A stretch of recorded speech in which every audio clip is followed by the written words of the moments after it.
Okay, welcome back to, shall we say, episode 2. We finally figured out the name of the podcast, which is Talking with My Grandfather Before He Croaks. Yes, that's true. It's a long and wordy one, so what I might do is acronym it, but we'll see.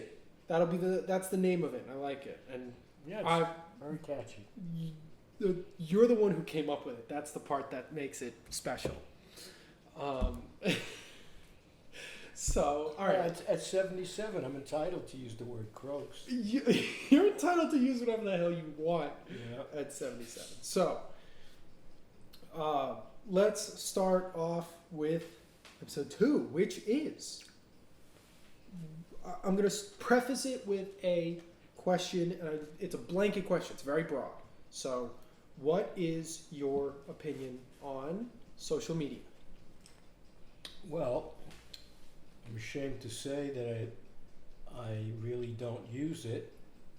I like my privacy. I think that social media can be a good thing when it's not abused. But unfortunately, I think certain people abuse social media when given the opportunity, which we can get into later. But it's a very good tool if you want to get information out there and share information. But like I said, at my age, not many of my friends use social media, so I don't use social media. Okay. So, very, should we say, complex answer. Specifically within social media. So you said, first of all, let me back up.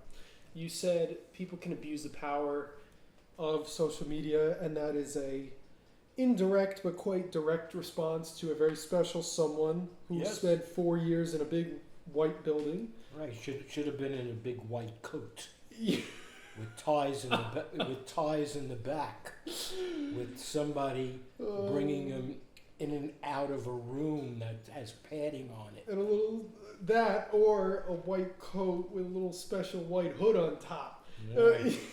Yeah. So that is one thing about social media. Social media. Social media that bothers me because it can be used to get information that's false out to people who want a leader, much like they did in Germany when they anointed Hitler as their leader, Right. and people wanted a better way of life, and they didn't care how they got it at whoever's expense it might be. And I think our past president, who is still claiming he is president, still utilizes social media if he hasn't been cut off to try to attract those people with little or no brains. Not even 5 minutes in. Let's go. We're ready. We are so ready for this. No, I agree with you. I mean, granted, that's an additional topic that adds to the market of social media is, the freedom that comes with it. Because we live in America, obviously, so we have our freedom of speech and our freedom to post and choose what we want. Obviously, these companies are private entities, i.e. Facebook, Instagram, Snapchat. They're all private entities. So they are allowed to come up with their own policies. And just like a restaurant, if the restaurant requires a tuxedo and you show up in a beach shirt, they can kick you out. They have the right to deny you service. Same thing with a company. That's why Trump was suspended. That's why other people have been suspended on other platforms, because they violate their guidelines. With that being said, that is the guidelines within the company, let alone the guidelines within a country or a state. That is separate. For example, we see in other countries, North Korea, they have very limited access to certain things, and when they do, they don't have access to the outside world. It's very condensed into where they're at. With social media, I think personally, I think it's amazing for the sense of communication. Everything beyond that, no, that's false.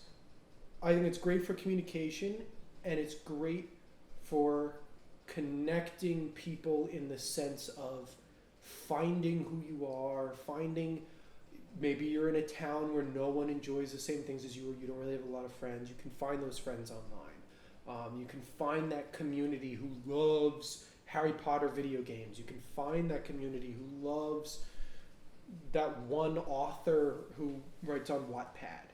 You know, I think it's great for those things. And I would argue that was towards the beginning and the middle of social media. We are, obviously social media is very young, but I think personally, I think we've passed the renaissance of social media and are entering a plague. And we have to come out of this plague to find our next renaissance. But currently, I think we are in a plague with social media, because social media is no longer about having fun and connecting and doing these things. It's about monetization. And specifically, people like me, people like my friends, we cannot post or do things on social media anymore for the fun of it without the mindset of, can I make money from this? Or can I get famous off of this so that I don't have to be in debt? It's all about monetization. And that's whether that's because the companies that are within our country are obviously capitalistic focused and they're profit focused. So that's where they angle their apps at, is profits and cost efficiency. Or if it's just the society, how our society is developing. So I think social media is great as a connection piece and a way to develop who you are. But I think we've traveled far from that and are now entering where I would argue is a plague of social media. Yeah, like I said in the beginning, I think social media can be used as a tool that is excellent, and you just described that. But I think there's a generation gap for people who use social media and how they use it. You're 23 years old. I'm 77. I still have my faculties on Monday, Wednesday, and Friday, and I probably sometimes Saturday. But I could use social media, and I don't choose to. I have many sites that try to contact me that are social media based, dating. Would you like to meet other singles? Would you like to establish a criteria for how you want to be buried? Do you want erection pills? Yeah, erection pills. That's right.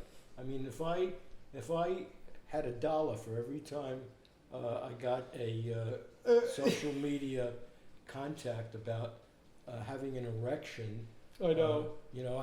I used to look at it. If I didn't have my glasses on, I thought it was about an election, but it's about erections, Well, but see, you bring up a very important topic. I was going to talk about something else, but that's extremely important, which is, and this is part of where I argue in terms of the plague aspect is, I mean, and this is not just in social media. This is in films, and this is in TV. This is anywhere that is public advertising or public area, is sexualization.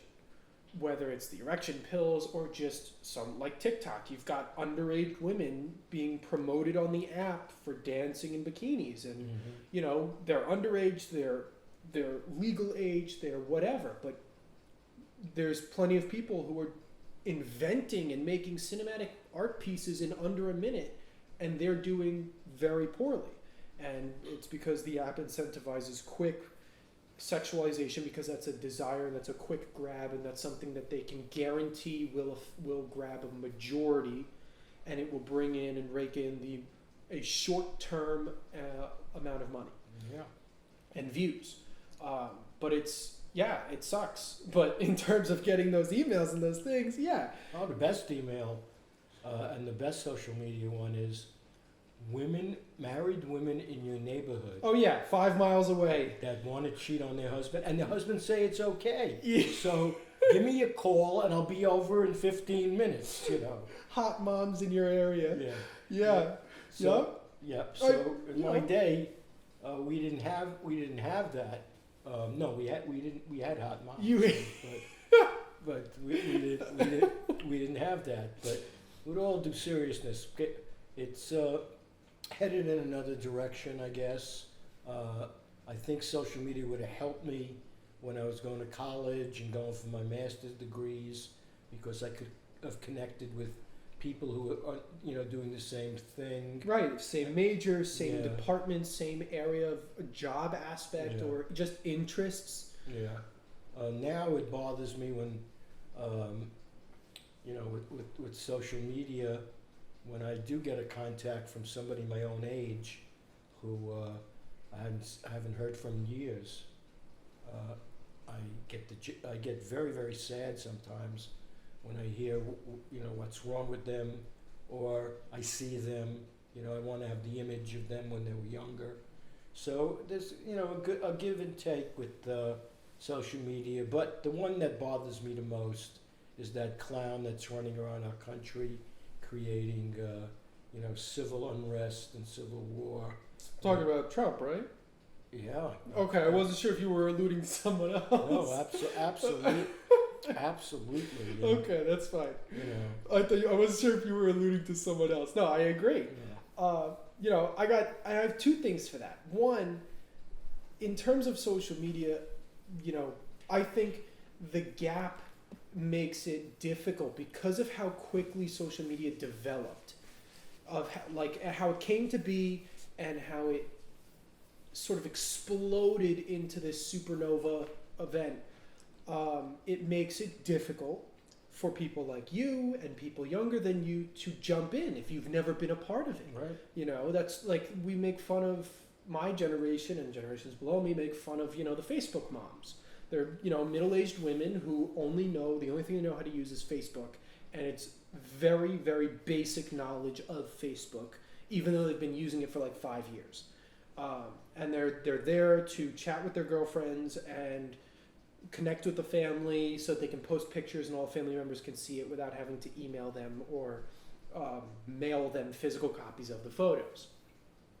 But it's a genuine thing. The speed at which it developed is faster than anything your generation has ever seen.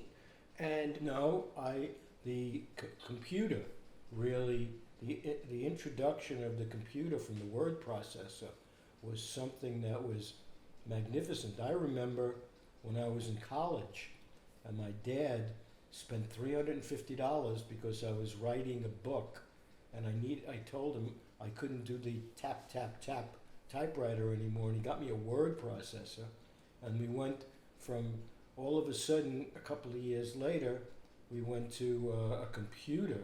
That was the big jump for me. I guess. yeah, but when did that? Do you remember when the first, shall we say, digital word processor came? Not necessarily computer, but can you give a ballpark, a decade? I would say for me, Word processor. are you talking about my first word processor? Yes. I would say 1968. Okay, so that's a point I want to make. 1968, you had your word processor. Yeah, I was 24, let's say. Right. That I recognize, and that's something that to me I find miraculous, is you have the capacity and the ability to have seen from the typewriter to, that was the French fries, from the typewriter to the iPhone. I mean, that alone is nuts. So, but the point I'm trying to make is, when I say the capacity with which that social media has progressed in such a short amount of time. Your word processor was the 60s. We now have computers in 2020s. But MySpace, the first social media, arguably the first social media thing, was 2003. It's not even been 2 decades. Yeah. I mean, screw that. I mean, before we even hit 2015, we had Instagram, Facebook, and Twitter, and God knows what else. Mm-hmm. We had Snapchat, I believe. I forget when Snapchat came out. But like from 2003 to 2015, let alone, a massive progression in social media culture, and the society within social media versus computers for you was decades long. And that's where my argument of there's such a gap, because what took 50 years for you guys to really get through and see the process of, that same process was condensed to 9 years on the internet. No, And for that reason, it makes it difficult for people like you who were using typewriters to then switch over to wireless cell phones that can watch movies and contact relatives. But I do. Right, and you do. But the fact that you are able to is extraordinary on its own because of how mechanical things were back then. And that's because not only am I handsome, I am. But you're smart. I'm You're a quick smart. learner. That's correct. And but you saw what happened today. Yesterday. Yesterday I had a 1951 typewriter, Remington typewriter that I mailed to your sister because she's a writer. Yes. So she should have. So look, typewriter, word processor, computer. I've experienced all of these and had to go through changes, and now it's all these forms of social media, and unless you introduce me to them, I have no desire to do it. Right. I mean, what do I need other than FaceTime? Why do I need all these forms? Because I don't have that many people that are friends of mine that are still alive. Well, right. And you're also not the type to go out and go make new friends every day. Some correct. people do. And for that reason, that's where social media would come into benefit, is, these people who, the original purpose of social media was for people to, those extroverts or those introverts who find it fearful to physically interact with people, it would give them an outlet to make friends and find people without having to physically interact. But that's different. Yeah.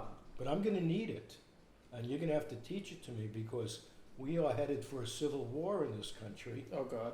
Yes, we are.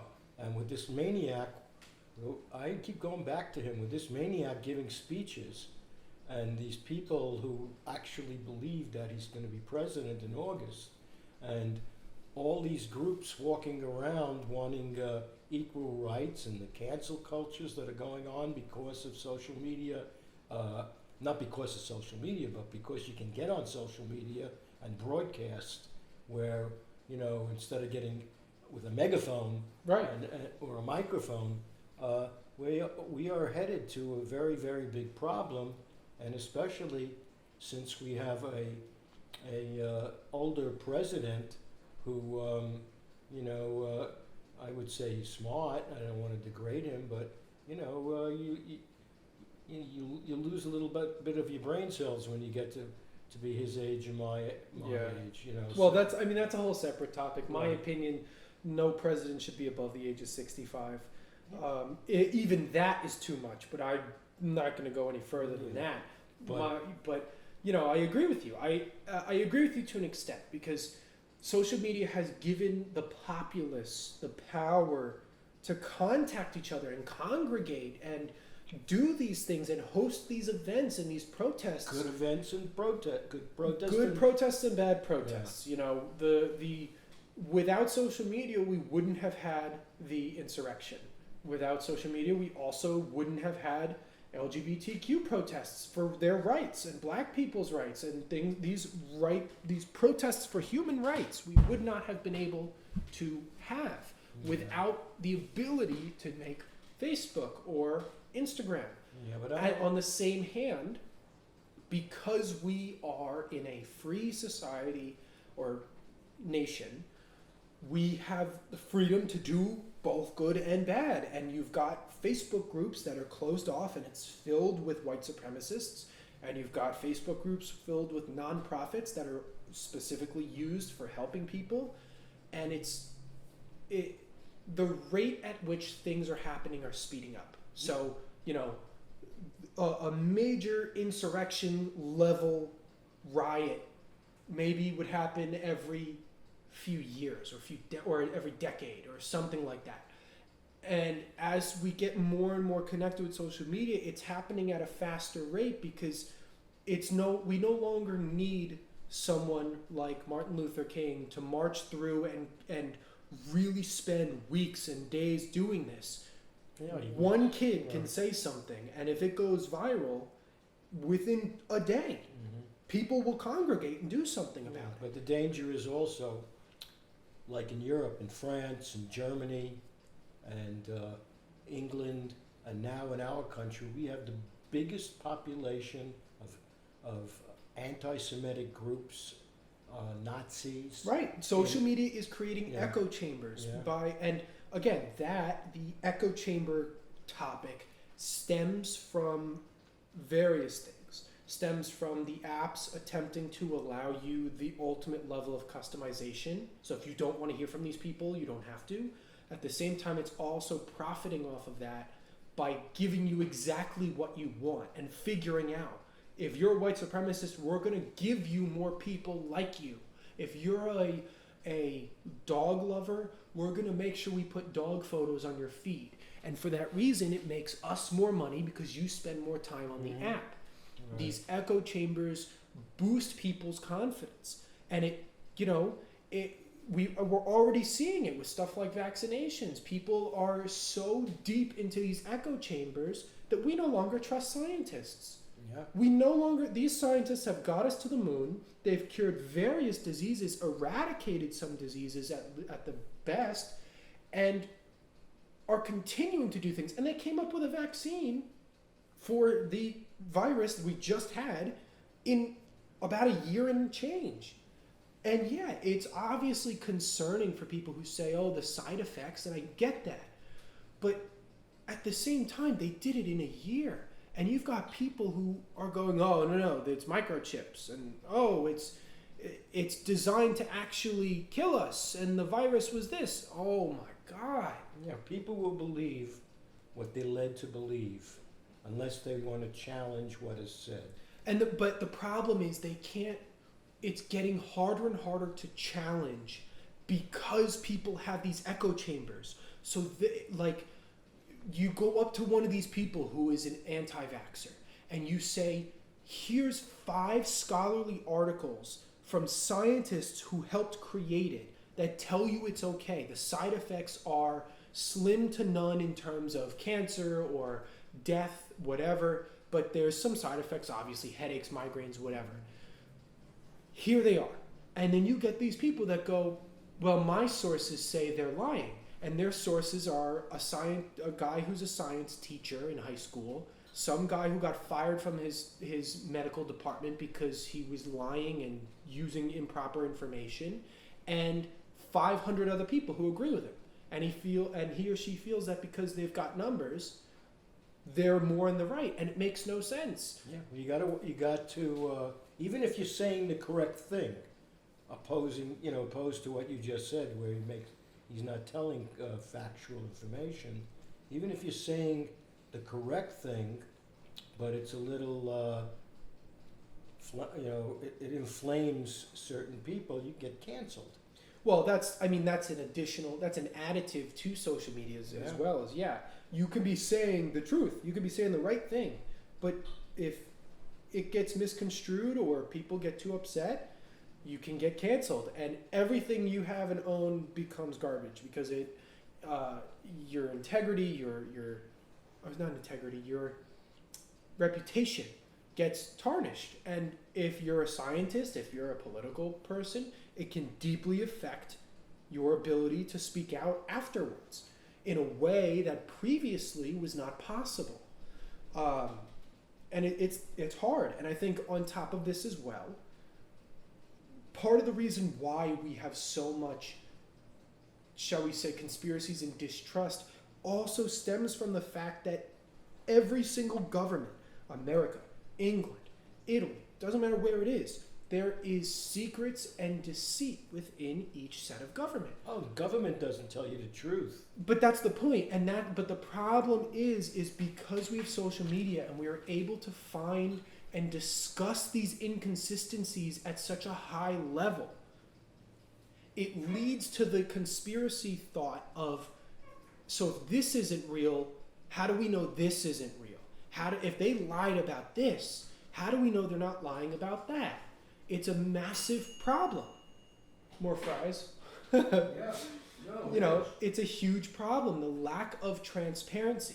And it's a difficult thing to balance too, because you can't, the government, I am in agreement, the government cannot be fully transparent with society because there's certain things they cannot talk about. Because within our society, we may have enemies who are infiltrating our society. So we can't say, oh, here's our plans for the next 10 years and who we're going to bomb and who we're going to have war with. And here's our next 10-year plan for how we're going to manage our taxes and where we're going to change our taxes. They can't do that. Yeah, but here's an example. You know, but they can be transparent with important things, or they can actually give a damn about society a little more. Yeah, but here's an example. This week, there was an article online about how the Chinese government are buying up our farm areas. Yes. And had that article not been there, I had not heard one politician discuss it. Right. And, you know, all we need is somebody to, you know, control our food supply. I remember years ago, the Japanese buying Hawaii, buying all the big hotels and everything. They had the money. We were in trouble, and people were complaining. Now the Chinese are aimed at buying up our food supply, and the government doesn't tell us. If somebody maybe gets on social media and tells us, and the word spreads, that's a good thing. Right, right, and that's an important thing, and that's why social media is extremely valuable, because for all that it's negative, there are deep, important topics that need to be shared. It's a lot easier to have whistleblowers. It's a lot easier to find this information out now and to hold people accountable and to post videos. I mean, the BLM movement, you know, we had so many videos of cops that there's physical proof of these cops destroying evidence and their body cams. And we were able to document and save it on social media of these heinous events. And obviously it goes both ways. There's heinous events that happen on the human side too, in just society. Yeah, but the point is it's a beautiful way to document life and history and what's going on around us, regardless of the event. And for that reason, it's easy to replicate the videos and archive it so that it can't be destroyed. At the same time, the amount of content that is being produced every minute is unimaginable. I mean, I forget what the number is. It's like YouTube, I don't know if it's every day. No, it's every minute or hour. Every 1 hour of YouTube, every 1 hour that passes on YouTube, 500 hours of footage is uploaded onto YouTube. Okay. Something like that. That capacity is nuts. Yeah, it's good, like you had said, it will highlight the bad things they've done. You know, we're at a point of contention. You know, if cops are doing a bad thing and they got them doing it, some people then will say, "Oh, cops are bad," and I don't like that. Right. And And then I'm pro police, but again, you catch the bad ones, and as long as it doesn't get expanded and saying, okay, we have to do, this with the police and that with the police, which you and I do not agree with. It can be a good tool and a bad tool depending on which side of the knife you look at, you know. Well, like I said, it creates an echo chamber for those who are looking to do good and bad things. Yeah. So, you get those echo chambers that are really trying to show good and say, here's what this cop just did. I saw one today, video footage. A guy was getting pulled over, and on video, he sees the cop throw a bag into his car. And he goes, "What'd you just throw in my car?" And he goes, "I don't know what you're talking about." And he goes, "I see the bag right there." And he goes, "I'm recording." And the cop goes, "I'm recording you too," as if it didn't mean anything. Mm-hmm. So, valuable stuff that saves people's lives. So, and it's destroying habits and behaviors that have run rampant within this country. But at the same time, like you said, I don't agree with the concept of all cops are bad, because there's plenty of them that are good. Problem is, and this is where I add in terms of social media, we as a society are, whether it's specifically in America or others, I can't speak for other countries, but a lot deeply in America, we value conflict. We value conflict as a form of entertainment. And for that reason, conflict begets conflict. We value this conflict, and so the social media platforms switch around their content and give you the conflict, and they promote the conflict because they know that's what's going to draw the most views, that's what's going to have people talking the most, and that's what keeps you on longer. That's what gets you watching 5 YouTube videos from different artists telling you about the whole story of Jeffree Star and Shane Dawson, like whatever. But conflict drives it. And for that reason, people are always looking for conflict, and sometimes they create it specifically to get the views. I agree with you totally, 100%. And it's a mess. 100%. And, we're talking about heavy stuff in social media, but again, there's a lot of light stuff in social media. There's a lot of great stuff. There's a lot of beautiful stuff. And it has opened a door for hundreds of thousands of jobs, if not millions, across the world. Mm-hmm. For people to have a job doing something they love, whether it's playing video games, making paint, like body paint art, drawing, animating, things that people would have not been able to do pre-social media because they would have needed to enter the movie industry for makeup or animation, or TV if they wanted to act. Now they can do it on YouTube. They can do it on Twitch. Yeah. They can have the life that they want with the hours they want. They don't even need to go by the industry's hours. They can go by their own hours. Yeah. And it's great. It is. But doubling that, I would also add social media as an idea for a job is very, very difficult. And this is coming from experience and some of what I'm observing, which is a lot of major companies do not recognize how difficult it is to manage social media.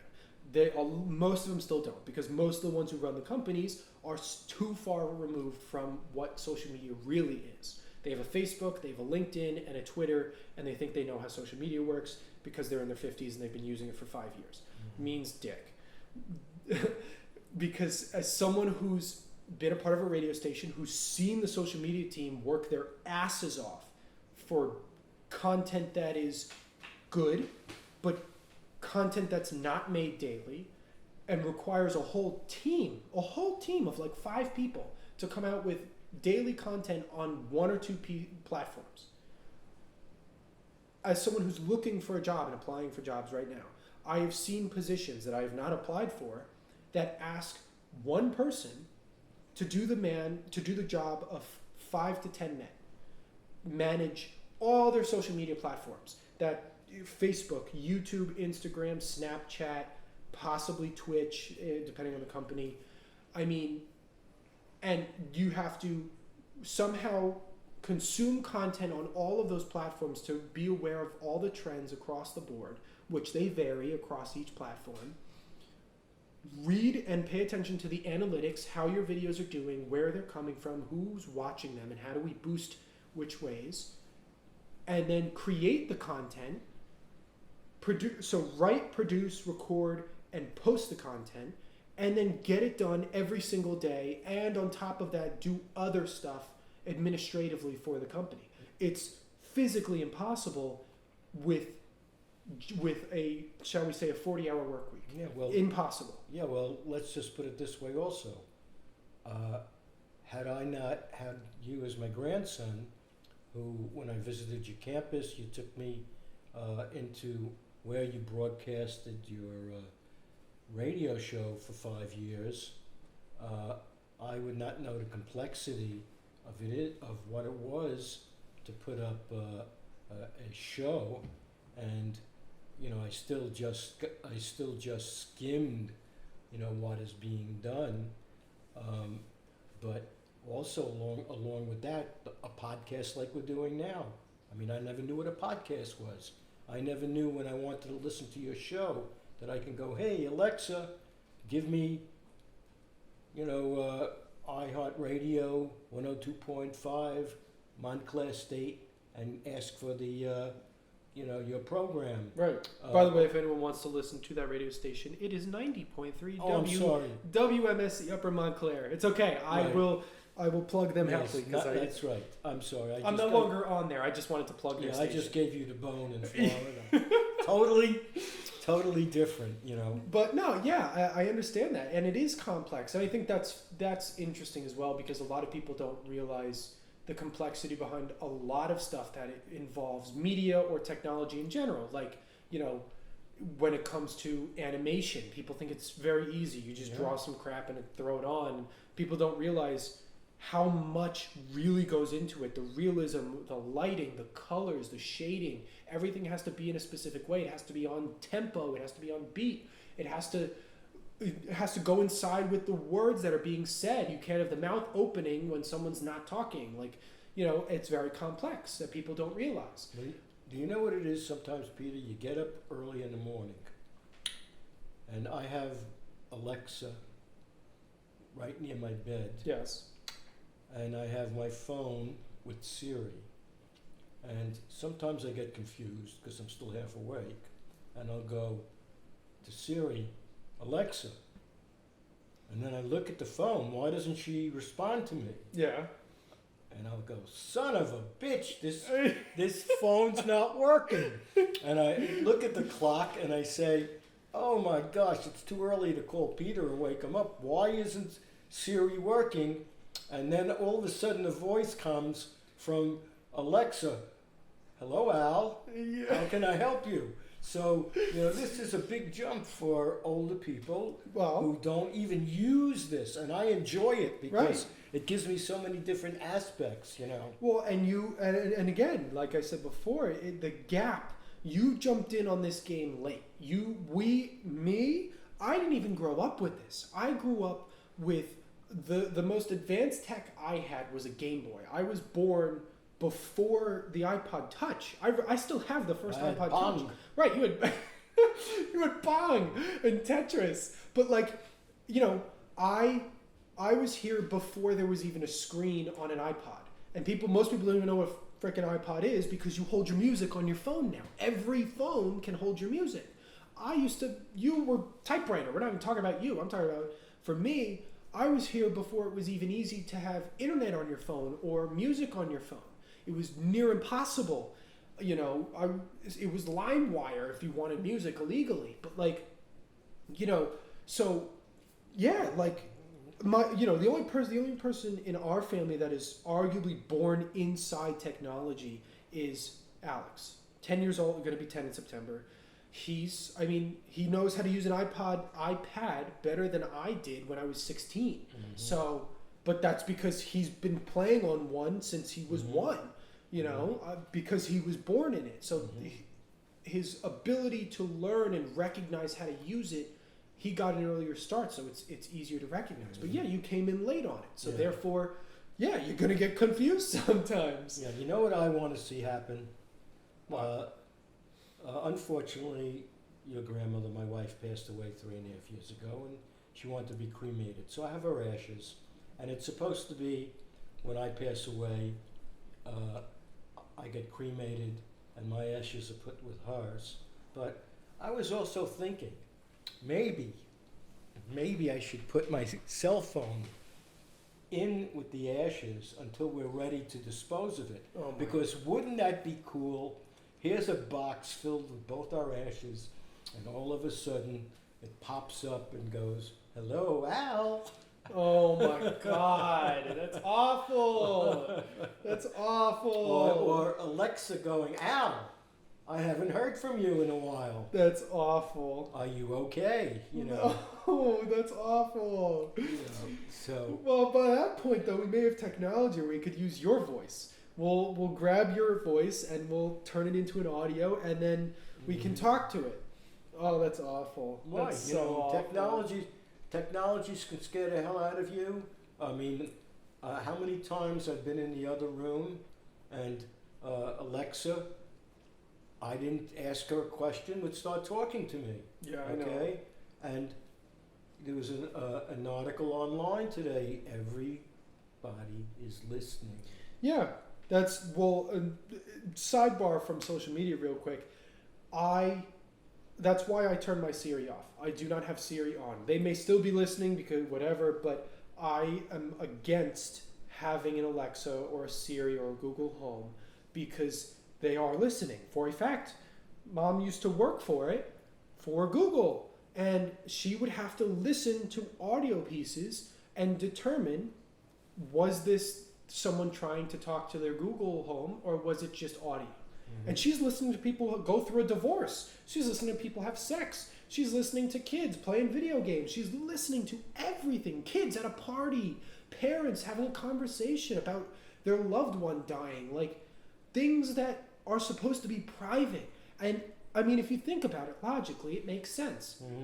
If you have a machine that you can say hello blank to and it answers, it has to be listening all the time.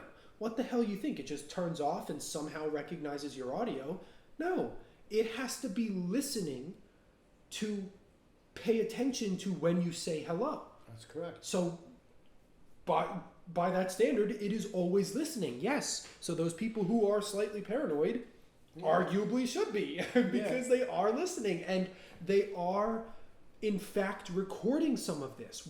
Some or all of it is being recorded. Yeah, and I can have either one, Siri or Alexa, attach me to some form of social media without me doing it, without touching any buttons.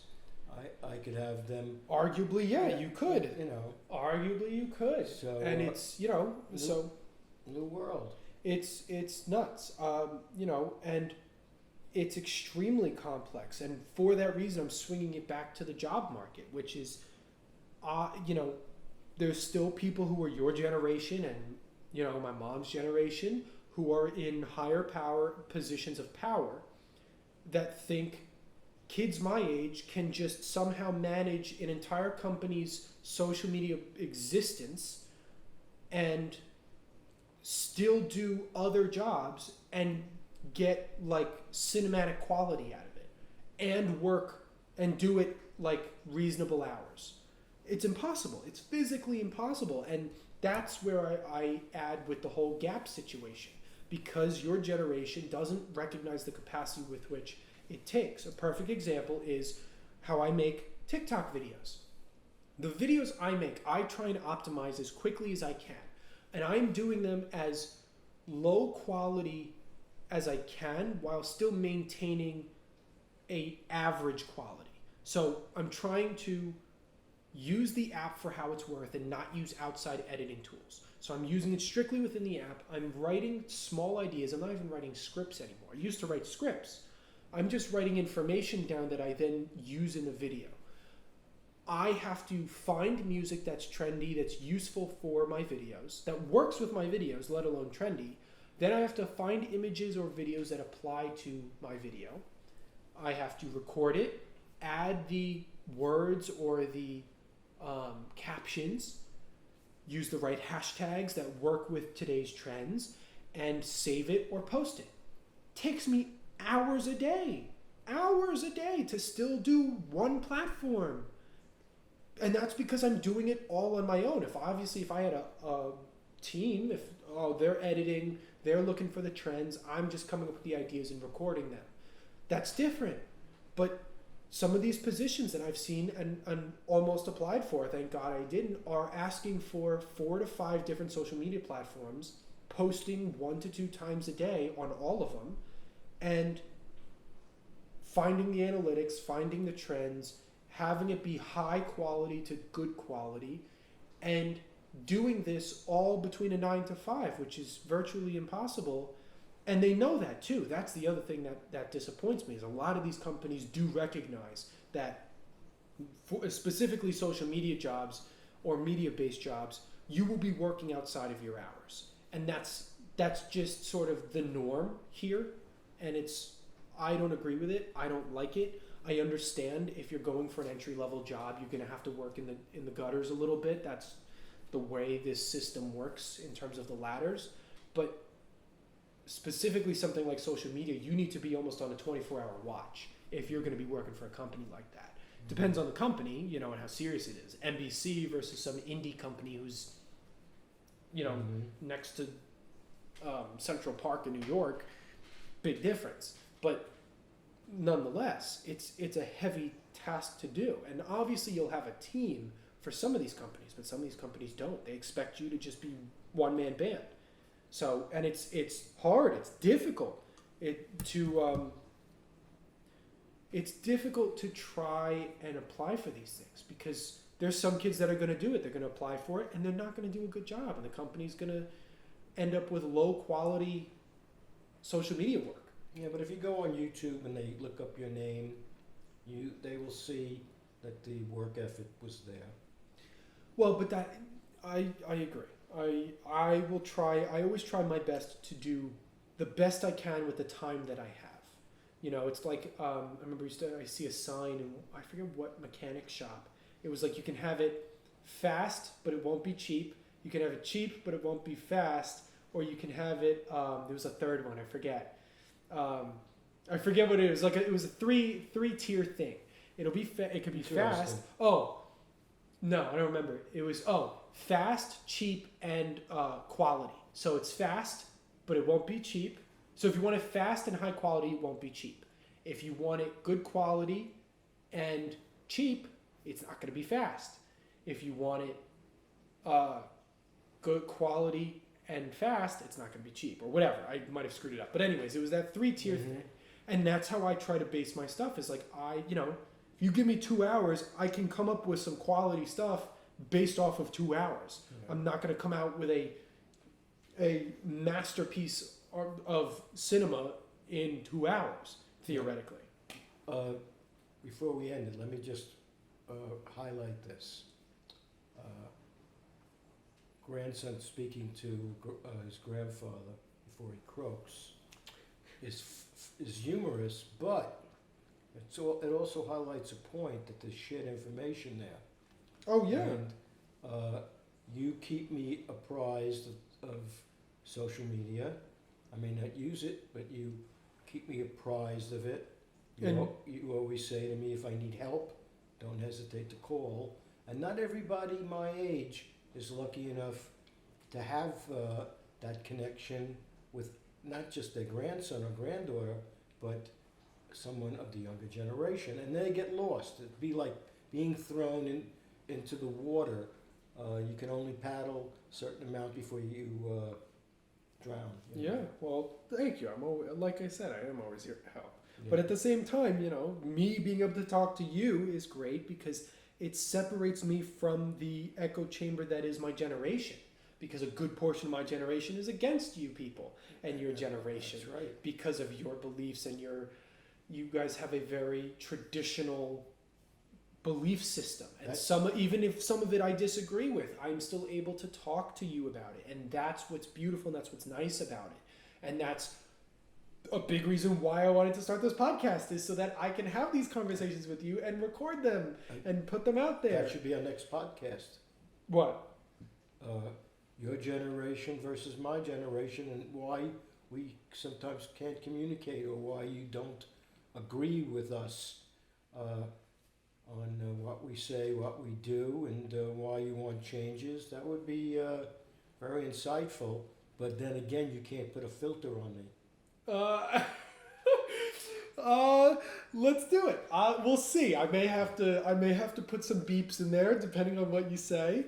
But all right, that'll be our next episode. I mean, I've been good. You've been good, and granted, I established this at the beginning, which is before we even started this. I told you that you can talk about whatever you want. There's certain things that I personally do not want to talk about because they're either too difficult, I don't have enough information to discuss it, or it's just going to be too aggressive for either side. And for that reason, I've avoided those things.